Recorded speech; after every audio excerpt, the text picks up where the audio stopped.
नमस्कार अनि स्वागत छ सबैजनालाई। आज म फेरि अर्को एउटा नयाँ भिडियो लिएर आएको छु।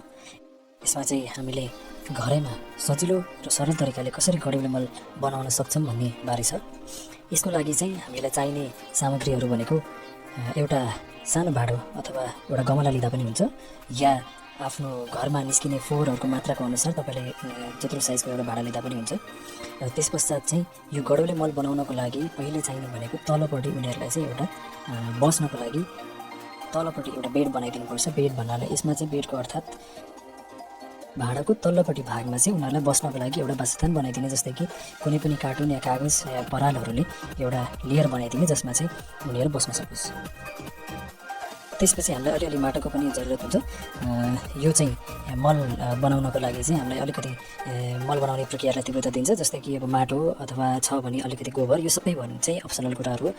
त्यस पश्चात हाम्रो घर भान्साबाट निस्किएको फोहोरहरू जस्तै फलफुलहरूको टुक्राहरू भयो र बाँकी भएका तरकारी काटेर बाँकी भएका अरू फोहोरहरू चाहिँ सबै नै हाल्न मिल्छ। र यसमा पनि हामीसँग भएको फोहोर हालिदिने। फोहोर हालिसके पछाडि त्यसमाथि यदि तपाईँहरूसँग छ भने मात्र, यो एउटा अप्सनल कुरा मात्र हो, यसमा चाहिँ तपाईँको माटो हालिदिनुहोस्, अलिअलि मल हालिदिनुहोस्। यसको कारण चाहिँ अलिकति कुहिने प्रक्रिया अलिक चाँडो हुन्छ भन्नको लागि मात्र हो। नत्र भने चाहिँ सिधै हामीले गडौलाहरू पनि हाल्नुहुन्छ। यो चाहिँ मैले गडौला छुट्टै नै किनेर लिएर आएको होइन, यो चाहिँ भर्मी कम्पोस्ट नै लिएर आएको थिएँ, जसमा चाहिँ समयसम्म राखिदिएको कारणले गर्दाखेरि चाहिँ त्यही मलमा भएको गडौलाहरूको अन्डाहरूबाट निस्केको यो गडौलाहरू हो। र यति हालिसके पछाडि यो चाहिँ हाम्रो भर्मी कम्पोस्टिङ अथवा गडौला मलको लागि चाहिँ सुरुवाती फेज यही नै भयो। अब यो माथिपट्टि चाहिँ हामीले पुर्दिनुपर्छ। पुर्दिनको लागि चाहिँ यदि छ भने परालहरू ल्याएर हालिदिनुहोस्, यदि होइन भने चाहिँ कागजहरूले ढाकिदिनु होला, त्यसकारण चाहिँ बाहिरबाट अरू किराहरू या अथवा कमिलाहरू चाहिँ पस्न नसकोस्। अब यसलाई यति गरिसके पछाडि चाहिँ तपाईँले आफ्नो भान्सामा पनि यसलाई राख्न सक्नुहुनेछ।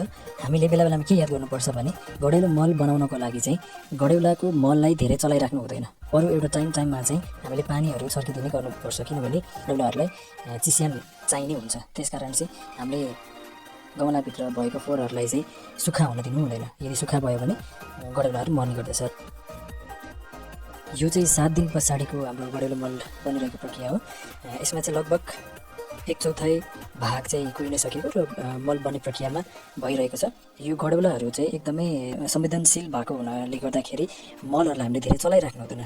यदि चलायौँ भने त्यो गडौलाहरू सर्ट लागेर चाहिँ आफै मर्ने पनि हुन्छ। त्यसकारण तपाईँहरूको भान्साबाट निस्किने फोहोरहरूलाई त्यसमाथि थपिँदै जाँदा पनि हुन्छ। र फोहोरहरू हाल्दाखेरि हामीले के हाल्नुपर्ने र के हाल्न नहुने त्यो कुराहरू पनि छ। जस्तै हामीले हाल्न मिल्ने भनेको तरकारीहरू काटेर बाँकी भएको कुराहरू चाहिँ हाल्न मिल्यो। त्यसपछि तपाईँको हामीले ब्रेडहरू खान्छौँ बिहान, बाँकी भएको ब्रेडहरू पनि हाल्न मिल्छ।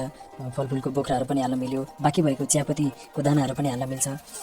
तर हाल्न नहुने र महत्त्वपूर्ण कुराहरू चाहिँ के याद गर्नु पऱ्यो भने पकाइसकेर बाँकी भएको कुराहरू चाहिँ जस्तै मासु भयो, माछा भयो, यिनीहरू चाहिँ हाल्न मिल्दैन। अमिलो पिरोहरू हालियो भने चाहिँ गडौलाहरूलाई असर गर्छ, किनभने यिनीहरूको गडौलाहरूको बाहिरी छालाहरू संवेदनशील छ, जुन मैले पहिला पनि भनिसकेँ। त्यसकारण चाहिँ यदि त्यस्तो अमिलो पिरो चिल्लो कुराहरू हालियो भने चाहिँ गडौलाहरू मल्छ। र यो चाहिँ हाम्रो 10 दिन पछाडिको दृश्य हो, जसमा चाहिँ झोल अथवा तरल पदार्थहरू हुन्छ। यो तरल पदार्थ चाहिँ हामीले हाम्रो बगैँचामा या तरकारी बारीमा जहाँ पनि पानीसँग मिसाएर चाहिँ हाल्न पनि सक्छौँ। अब यो 20 दिन पछाडिको चाहिँ हाम्रो मल बन्ने प्रक्रियाहरू एकदम तीव्र गतिमा लाग्दैछ, जसमा चाहिँ आधीभन्दा बढी भागहरू सबै नै कुहिसक्यो। यो चाहिँ सेतो अन्डा देखिरहनु भएको छ, यो चाहिँ गडौलाको अन्डाहरू। यो चाहिँ 30 दिन पछिको दृश्य हो। यसमा चाहिँ लगभग अब हाम्रो मल बनिसकेछ।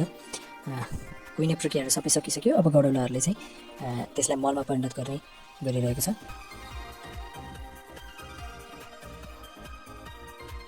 यो 50 दिन पछाडि अब हाम्रो गडौले मल बनि नै सक्यो। अब हामीले यसैलाई चाहिँ प्रयोग गर्न पनि सक्छौँ। अब यो कसरी थाहा पाउने कि अब हाम्रो मलहरू बनिसक्यो भने एकदम कालो र चियापत्तीको दानाहरू जस्तो बनिसकेको छ भने अब चाहिँ हामीले यो मल प्रयोग गर्न सक्छौँ। अब अझै पनि त्यहाँ केही बोक्राहरू बाँकी भएको हुनाले गर्दाखेरि अब हामीले गडौला पनि छुटाउनु पर्यो र त्यहाँ बाँकी भएको अरू बोक्राहरू पनि छुटाउनुपर्छ।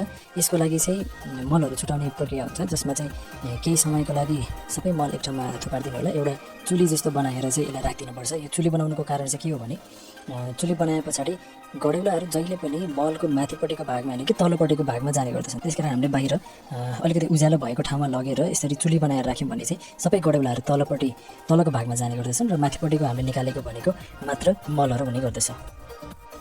यो छान्ने क्रममा चाहिँ हामीले यसमा बाँकी भएको अरू कुहिने भागहरू पनि छान्छौँ र त्यसको साथसाथै हामीले त्यहाँ बाँकी भएको गडौलाहरू पनि त्यहाँ छुटाएर राख्ने गर्छौँ।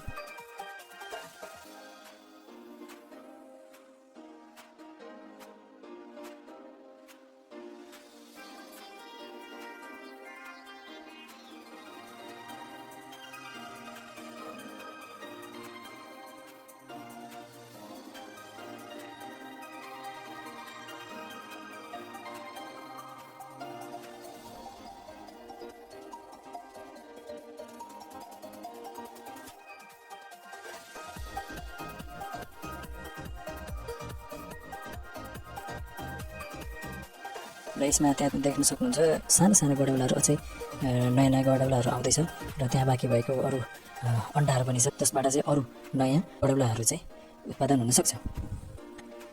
यो अन्डा र गडौला सानो गडौलाहरू त्यही मलमा भएको कारणले गर्दाखेरि तपाईँले यो छानिसके पश्चात हप्ता दिन जति राख्नुभयो भने त्यो अन्डाबाट फेरि अरू गडौलाहरू आउँछ र त्यो गडौलाहरूलाई फेरि तपाईँले छुट्याएर राखेर त्यसलाई प्रयोग गर्न सक्नुहुन्छ। अन्तिममा हाम्रो मल यस्तो देखिन्छ।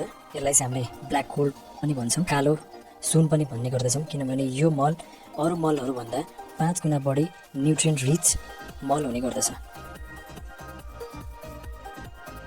र बाँकी भएको गडौला र अरू नकुहेको फोहोरहरूलाई चाहिँ फेरि त्यही गमलामा हालिदिनुहोस्, जसको कारणले गर्दाखेरि चाहिँ अब नयाँ फेरि बनाउने प्रक्रियामा चाहिँ त्यो तलपट्टि बेडको काम गर्दछ र त्यसमाथि अरू फेरि फोहोर जसरी सुरुदेखिको जसरी गर्नुभएको थियो फेरि त्यसै गरी नै प्रक्रिया सुरु गर्नुहोस् र बनाउने प्रक्रिया यही हो।